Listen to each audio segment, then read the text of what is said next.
Hi guys. So I'm gonna try to share with you guys some of my. So these are some of my recent thoughts on kind of constructing a new perennialism that actually is the this idea of a costly perennialism is actually influenced from Daniel from OG Rose. He likes to use the word costly and cheap, and so we have this agreement where actually a lot of the arguments for perennialism is actually very cheap. It's a very cheap perennialism, or at least the understanding of perennialism is a cheap one.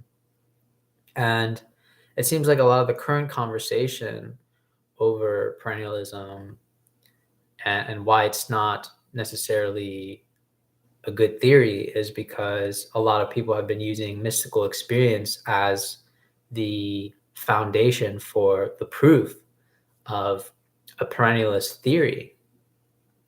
And basically that itself almost destroyed perennialism because it got attacked through the very idea of, well, everybody has to interpret the mystical experience, so there's no such thing as pure experience. And so there's lots of debate over this idea of pure experience. Can you really have a pure experience?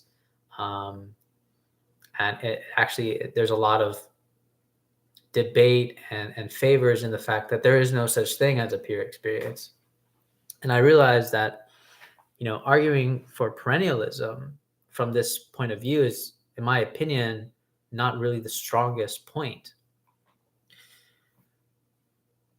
And actually, in my opinion, what is a strong point of arguing for perennialism is that we should argue perennialism from its weak point, or actually what is typically seemed as its weak point, which is the differences between religions, the differences, let's say, the differences between mystical experiences and so on. Let's just entertain that idea rather than arguing for a universal mystical experience. I want to argue a costly perennialism through the very fact of the necessity of difference. But the way that I'm arguing the necessity of difference is in correspondence, in relation to the fullness of truth. So I've already kind of shared this example with some of my close friends and people that I consider close, especially when I share my ideas, like Dawood and OG Rose, Daniel and Michelle. I've already shared these thoughts, but a really good example to kind of understand the necessity of difference in correspondence with the fullness of truth is, for example, and this is, I think, probably one of my favorite examples, is actually using a child that believes in Santa Claus.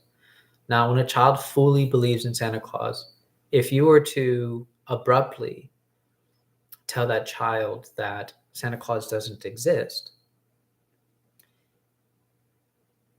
because of his receptivity and because of his own capacity for understanding, and how ontologically the child is not even yet possibly mature enough to be able to handle the annihilation of the fullness of the truth, this could actually be very traumatic for a child, psychologically. It could cause problems further down the road just from this very simple idea. And a lot of us kind of don't think about how we want the truth, we desire the truth.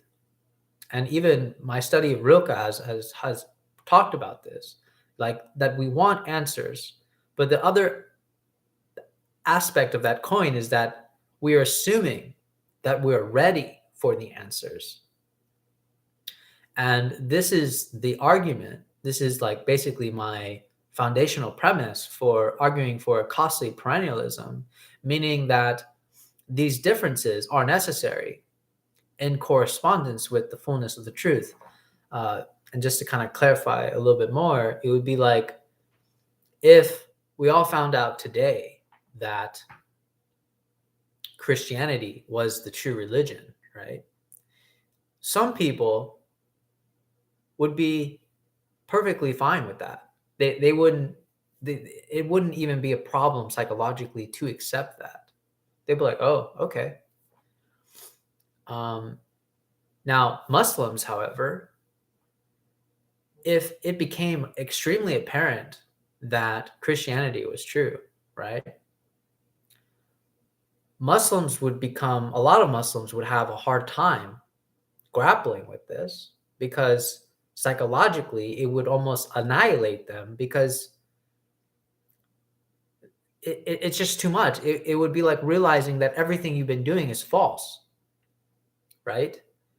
And so there's no guardrails to protect you from, there's no mechanism to protect you from this very idea.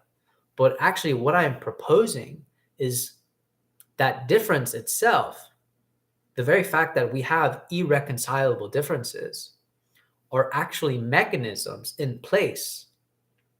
Now I'm going to use kind of a theology here because I do believe in God and in this sense, but what I'm saying is that there is a mechanism in place for the necessity of difference and the very fact that differences are irreconcilable for a reason. It's because they are sort of good graces or mercies, because if you were to come in contact with the fullness of the truth, it would annihilate you. It would completely overwhelm you. If you kind of want this from a Lacanian point of view, it would be like just to face the real alone, it would be too much. It would be overwhelming. So I'm basically arguing for a costly perennialism. And for those that don't kind of like know what like the perennialist philosophy is, the perennialist philosophy is basically that a lot of the older religions, a lot of the religions that have a revelational basis, basically root from the same source. But unfortunately, just saying this is actually very dangerous and can cause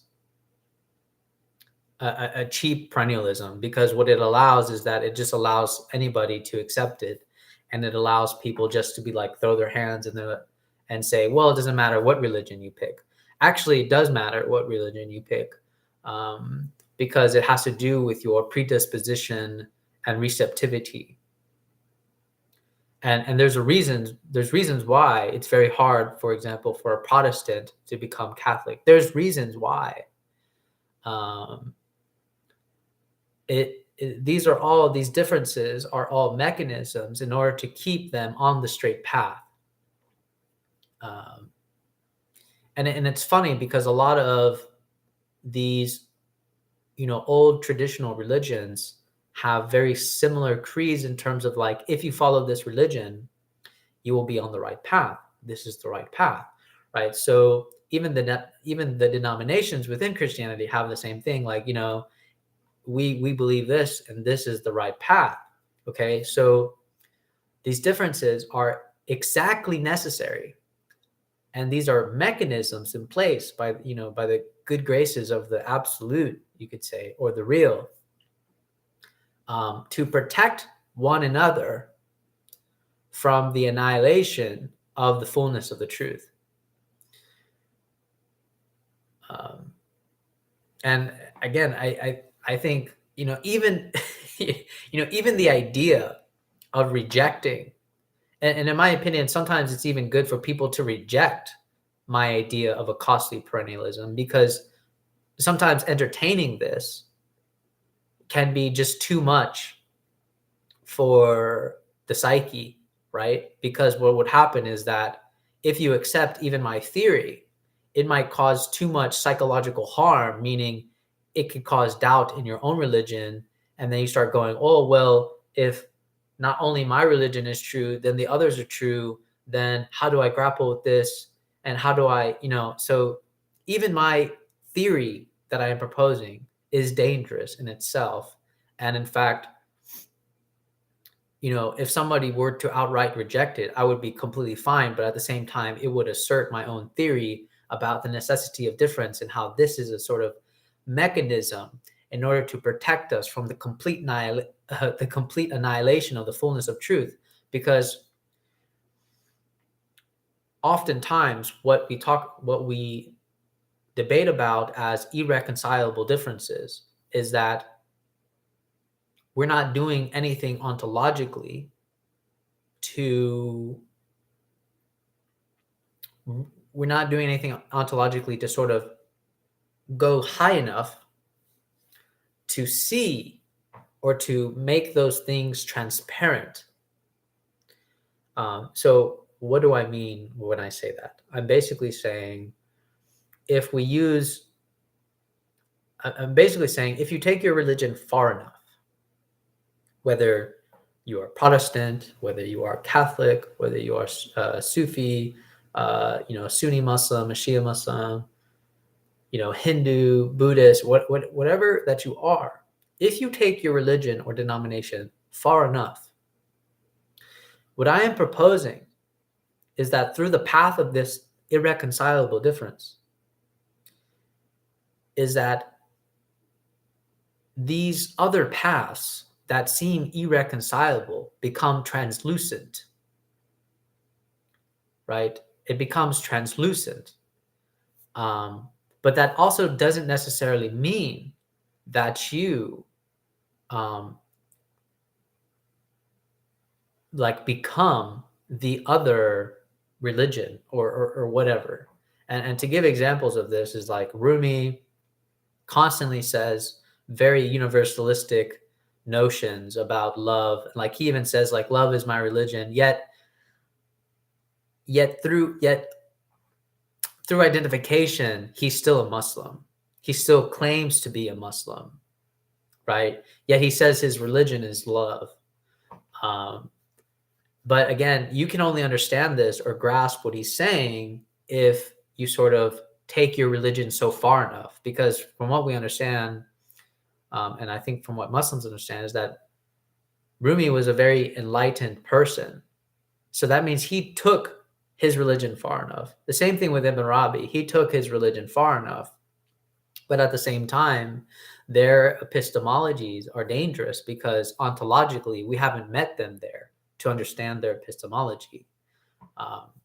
So this is what it means to have a costly perennialism, is that we shouldn't it's not enough to just be debating over the differences or how the differences are so irreconcilable, but it's more like going through the differences, like becoming so Christian that you actually are able to live the commands of loving your neighbor.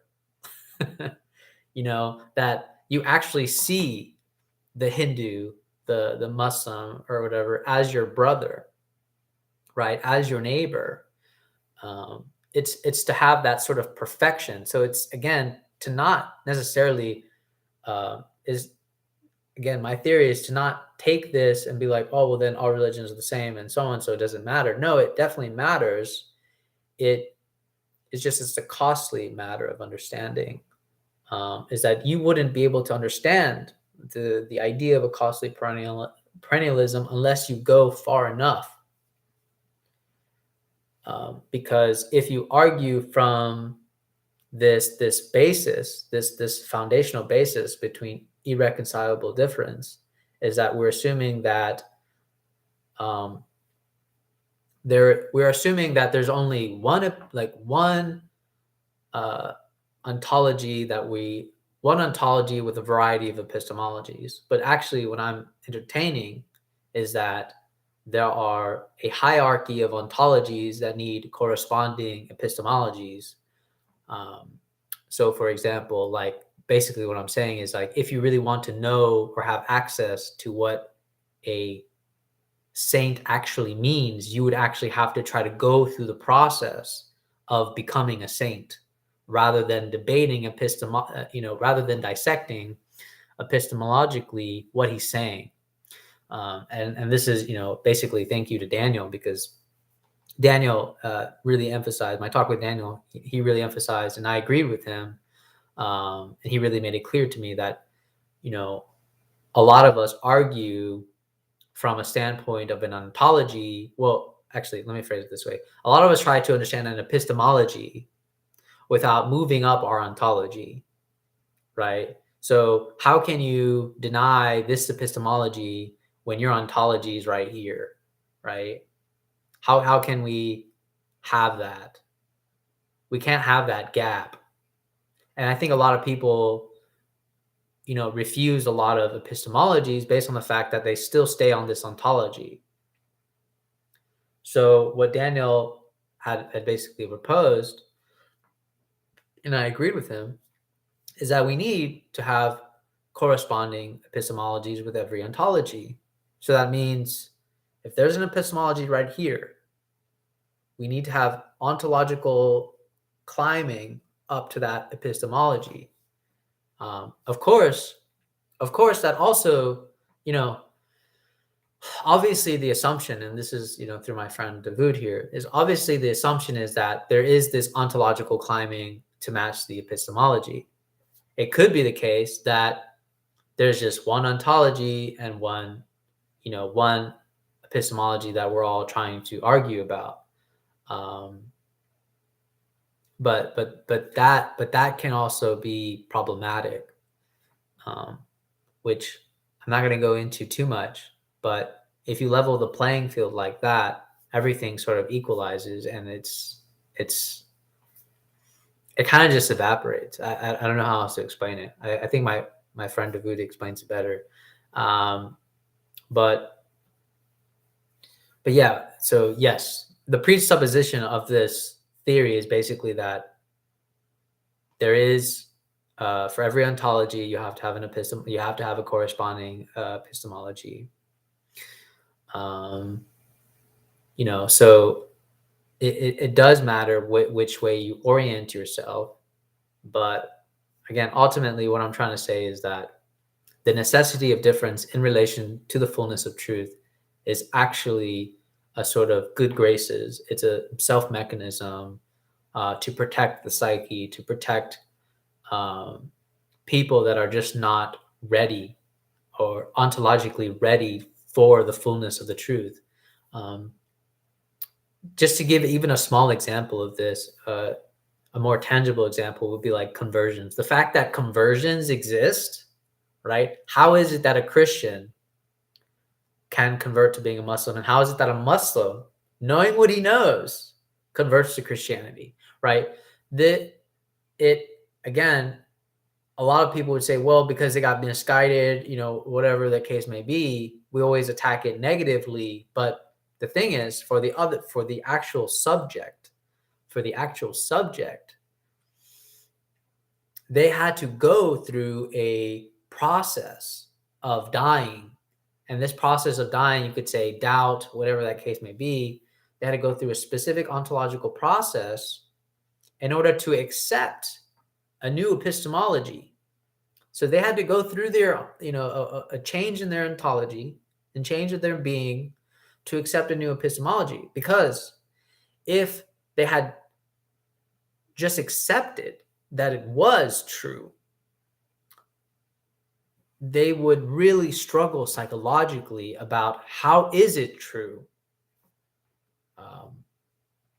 So that's why I think conversion is a decent example about that. You have to sort of go through an ontological process in order to accept an epistemology, because if you don't go through an ontological process, then the fullness of the truth will literally shatter you. And the whole point, in my opinion, this also asserts the very fact that the reasons why religions continue to debate each other is because if they were to find out that the other one is true, it would have psychological significance. It would actually have psychological damage for them. In fact, I want to argue that most people that do convert were already somewhat open to the idea of the other denomination or the other religion. They might have had some grievances with specific aspects of it. But once those aspects get cleared away through just more research, basically more ontological processing, um, they're already making their vessel ready to accept that epistemology, right? So this is, again, is what I'm talking about, is that when you're going through this ontological processing is the receptivity aspect, that everybody has a specific receptivity um, in correspondence to the fullness of the truth. And sometimes, yes, sometimes a child has to believe in Santa Claus because the fullness of the truth would completely annihilate him. It doesn't match his receptivity. Now he can further his receptivity in correspondence to the fullness of the truth once he gets older, or once he starts to have doubts about Santa Claus not being real. This can really benefit somebody.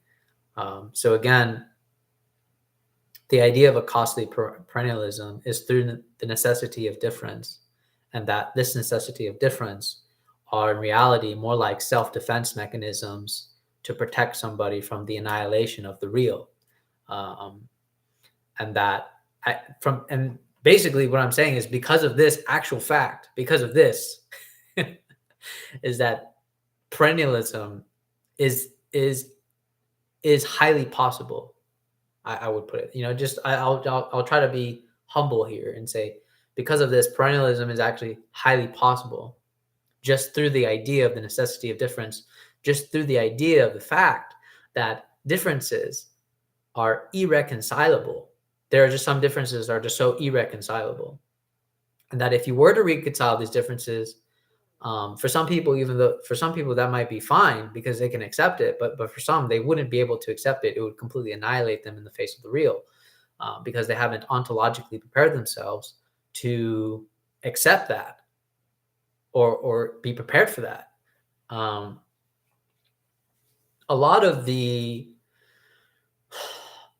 religions, a lot of the traditional religions, and just to kind of more emphasize my fact, my point, not my fact, to emphasize my point more, is that a lot of religions, their path, you could say the drama of the path, is that you are supposed to prepare yourself for the receiving of the fullness of the truth. And just to give a more tangible example of what I mean by that is, for example, Jesus Christ coming, like at the end of time, Judgment Day, like this is like Judgment Day and Jesus coming back. This is all like Christians have to prepare themselves for this moment, right? They have to ontologically prepare themselves to receive the truth and then to be judged. In my opinion, being judged is the idea of kind of it's basically deciding your receptivity towards the fullness of the truth, right? If you had a better receptivity, you would become closer to the fullness of the truth. This would be like salvation, paradise. If you didn't prepare yourself for the receptivity or to come in contact with the face of the real, basically what you're going to get is hell. You're going to get condemned into hell. But even hell isn't necessarily a bad thing in the scope of the whole picture, because if you were to not be distanced from the fullness of the truth, because being distanced from the fullness of the truth is actually a protective barrier until you ontologically process or ontologically grow to receive more of the fullness of the truth. If you were to just kind of go bare bones without any work, then in the face of the real, or in the face of God, or just by the nearness of God, it would actually be even worse. For example, you become so overwhelmed with guilt and suffering and pain, right? And just to kind of take the Christian theology as an example, is that you would feel so much pain and guilt, knowing that now that everything is revealed at the end of times or during Judgment Day, that you would realize that throughout my entire life, I denied this. I denied Jesus Christ. I denied God, um, and so on. So actually, being brought close would actually be more harmful than good. And so, the idea of this self-exclusion away from the fullness of truth is actually a mechanism, a protective barrier, a kind of mercy, because ontologically, even though the exclusion itself is horrible, knowing now the fullness of the truth, it is suffering in the sense that now you know the fullness of the truth and that you're separated from it. But you would actually experience, you would actually have a worse experience if you were brought closer, because you've done nothing to sort of ontologically prepare yourself for the fullness of the truth. So it's a difference between knowing the fullness of the truth and preparing yourself for the fullness of the truth. And basically what I'm saying is that hell exists. Hell is the self-exclusion or the distance from the fullness of the truth, because if you were to actually experience it, it would annihilate you. It actually would be worse than hell. And so this itself would be like a good graces. And now this kind of translates into some of my thinking about hell, some of my new thoughts about hell. One thing about, I just want to kind of make a caveat here. One thing about a lot of people obsess about hell is they think about, well, I want to follow God because I don't want to go to hell. But actually, it's still missing the point. The obsession over salvation and hell is still missing the point. The whole point of the representative ideas of paradise and hell is actually a relational one. And if I want to give you an example, and I think I said this before, but just to say it again, is that if you found out, let's say you had a secret admirer, okay? And for all your life, you received like flowers at the window, flowers in your workplace, and and the person that gave you flowers always said anonymous. I can't even say that word. Anonymous. It was always anonymous about who gave you the flowers, right? So if you lived your whole life being admired by some type of secret lover, and then finally, the thing is, you lived your life also never trying to figure out who that secret lover was, who that anonymous person was. But then suddenly, one day you find out, right? And then you find out it's this really beautiful, gorgeous person, right? The fact you would become so overwhelmed with grief and guilt and shame that this anonymous person who's been sending you flowers like every single day of your life, that you didn't do anything about it, right? You didn't try to get to know who was sending you flowers. You just stayed content with the idea of receiving these flowers. And then but the thing is, once the person actually revealed themselves to you, right? You understand that now you'd become so overwhelmed with grief, suffering, guilt, that actually you would feel so bad that you would be like, I am not worthy.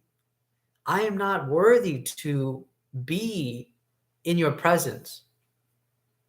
Like I still, you'd be like, I can't imagine you still loving me because of all the things that I did, right? All the things that I'm denying. So I'm going to the person would purposely place themselves further from the person, because just being near that person would constantly remind them of the things that they failed to do, of the things that they chose to ignore during the lifetime of, when this person was sending them flowers and so on. So and then at the same time, right, being in this self-exclusion away from this person, you would be in your own hell, because you're like, wow, I really wish like I would have just like tried to find out who this person was. And instead I didn't. I just accepted this gifts, and I thought it was somebody ugly. I thought it was just like my mom or whatever. I just didn't think anything of it, but I should just explore. So just being in that self-exclusion is your own hell. And so all I'm trying to say is that to obsess over hell or salvation is missing the point. The whole point is that it's a relational understanding. It's that you should want a relationship with God, and that not having a relationship with God, and if we assume that the propositions are true, right? If we assume that the propositions are true, it would actually be very painful, and the suffering would be very real about knowing that you denied a relationship, or you didn't do enough in the relationship, or you didn't do enough to have a relationship with somebody that was really a beloved, basically, right?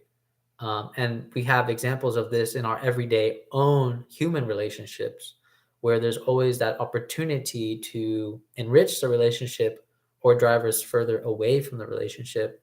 And sometimes when we do this on our own, we feel really bad. We feel really bad and guilty. And even if the person forgives us, sometimes we can't get over our guilt about what we did, right? And we still might say, you know what, the person is just too good for us, and that they shouldn't have us.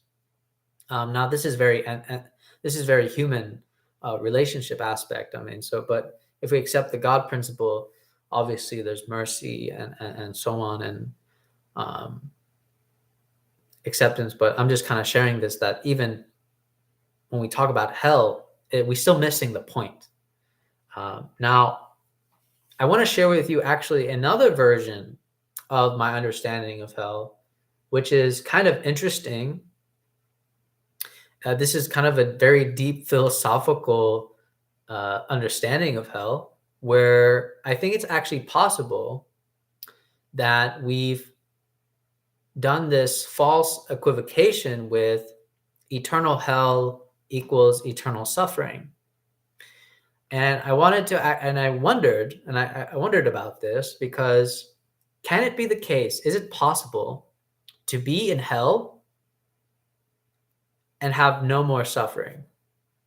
Right now, most people be like, that's just unfathomable. I don't understand that. Now, keep in mind,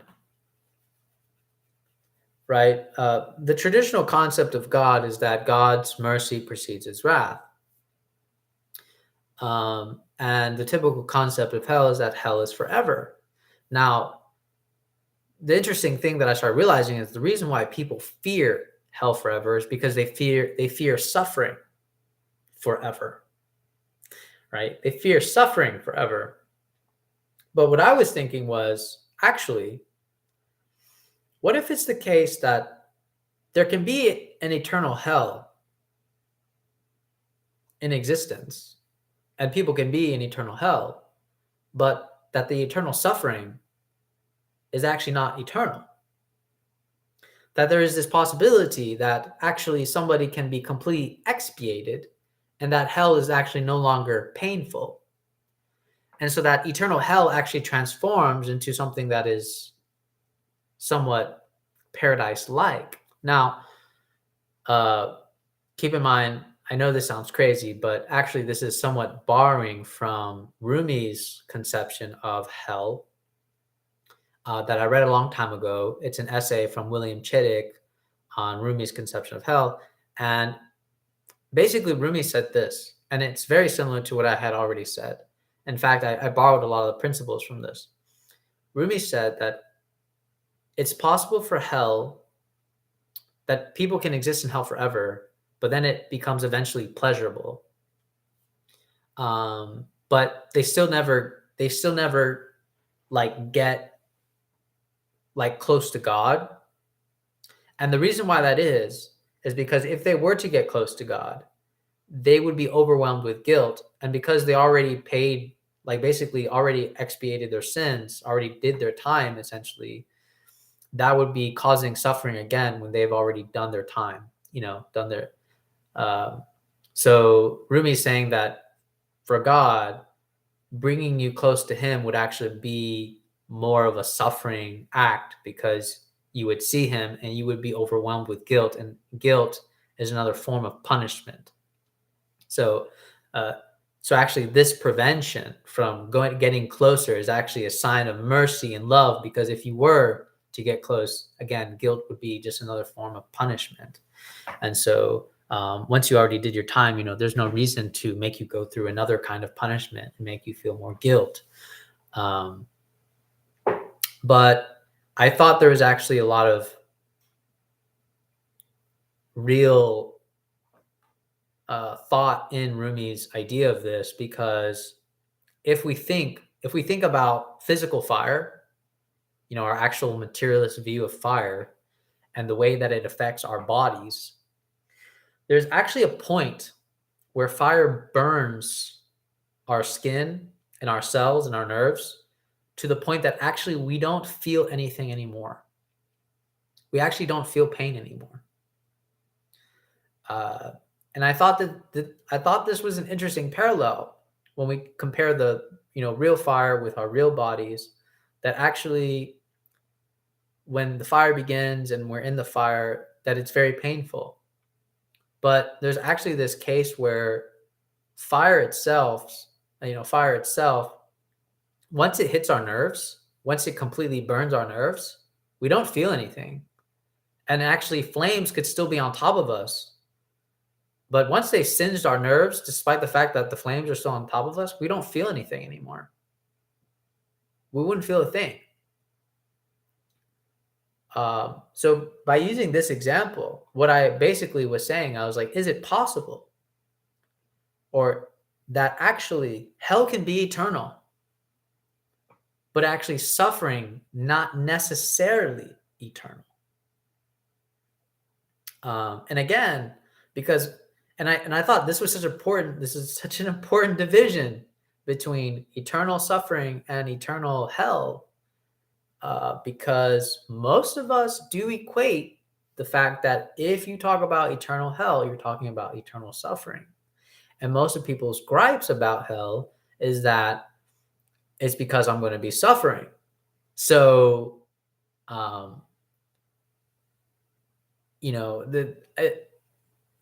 obviously there's a lot of important theological statements here, but I thought it was interesting because most people usually approach hell from the fact that, like, well, we won't be in hell forever. We can eventually be in paradise and so on. But actually what I'm proposing is something completely different. And it's very similar to Rumi's, is that actually hell can be forever. It's just suffering won't be. I think it's very possible that suffering won't be. I won't say that like confidently, like I know, but I'm saying just from the likeness of fire and the likeness of our body and the way that it behaves, there is this possibility that actually, because even fire itself kind of incinerates and expiates whatever is kind of like toxic, to a more like pure metal. Like this is very alchemical. This is kind of alchemical in nature by me talking about it like this, but eventually it just wouldn't be painful. And that's kind of like my proposition. And I thought that was actually really fascinating and really interesting to perceive of that. But despite me saying this, despite me approaching it in this manner, I still believe that the better way to perceive heaven and hell is actually by understanding your relationship to the absolute, your relationship to the real. If you haven't done the work to kind of receive the real, you're going to be in hell. That just makes sense. Like basically, if you haven't studied for chemistry, if you haven't prepared yourself for the chemistry test, you're probably going to fail. And it's not going to affect you well psychologically, because you're just going to beat yourself up. You're like, oh, maybe I should have studied. Maybe I should have done this. Maybe I shouldn't have drank last night. It's basically the same thing in terms of that relationship.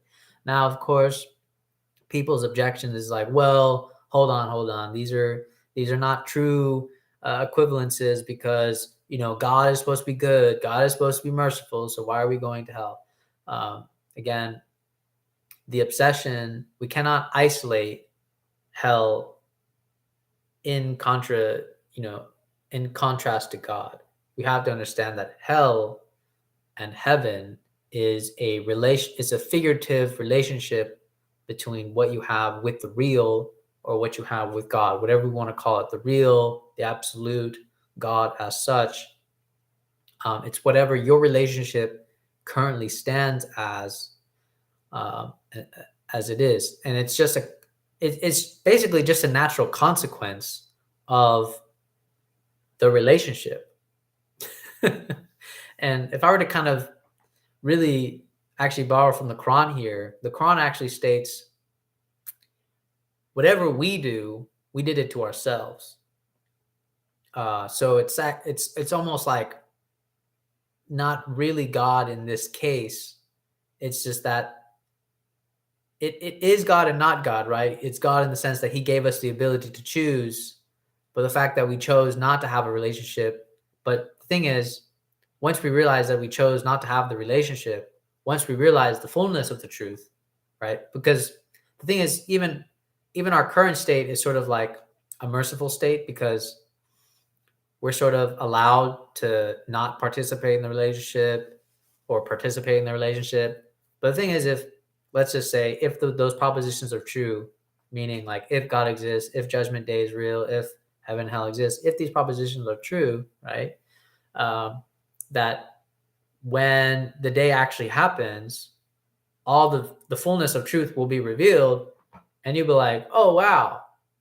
So basically, hell is the natural consequence of the fullness of truth being revealed, in the sense of like, everybody's going to know that they either denied this or accepted this, and then they will realize they're acknowledged their own participation with that. And so they will just be overwhelmed with suffering, with grief, and so on. And this will basically be hell, just realizing the fullness of the truth. And to the point to where there is no doubt, there is nothing that could be possibly entertained. But anyways, I've gone too long in this. I just wanted to kind of explain that a little further, because I think it's very useful to understand that it's in contrast to the fullness of the truth that we understand hell and heaven, and that there is an ontological processing in order to receive or become near what we would call the fullness of the truth, or become distanced from the fullness of the truth. And even becoming distanced from the fullness of the truth is kind of merciful, because again, without any ontological processing, without any ontological climbing, you will be, it's even worse. It will be completely annihilated. And that itself, I would say, is, worse than hell. But yeah, anyways, tell me what you guys think about those thoughts, and take care.